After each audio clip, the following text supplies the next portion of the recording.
কোনটাই জানো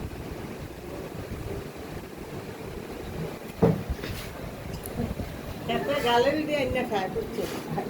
অন্য যদি অন্য কেউ গাল হইতো লেন দেখে দিলে হ্যাঁ আমি চাইতাম খা খা খাইলো ধীরে ধীরে চাল বাড়ির মধ্যে মাছটা দিয়ে আপনার আব্বাই দিব এটি মনু আর জানা মনুর বুঝে হ্যাঁ ইচ্ছা করে আমাদের ইচ্ছা করে বলা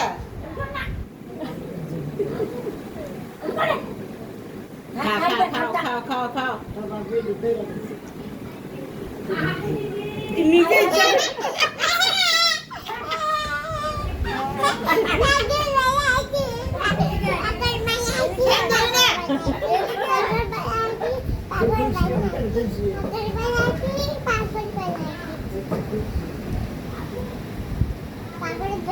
আর কিছু নাই আর কিছু নাই পাগল বানাইছে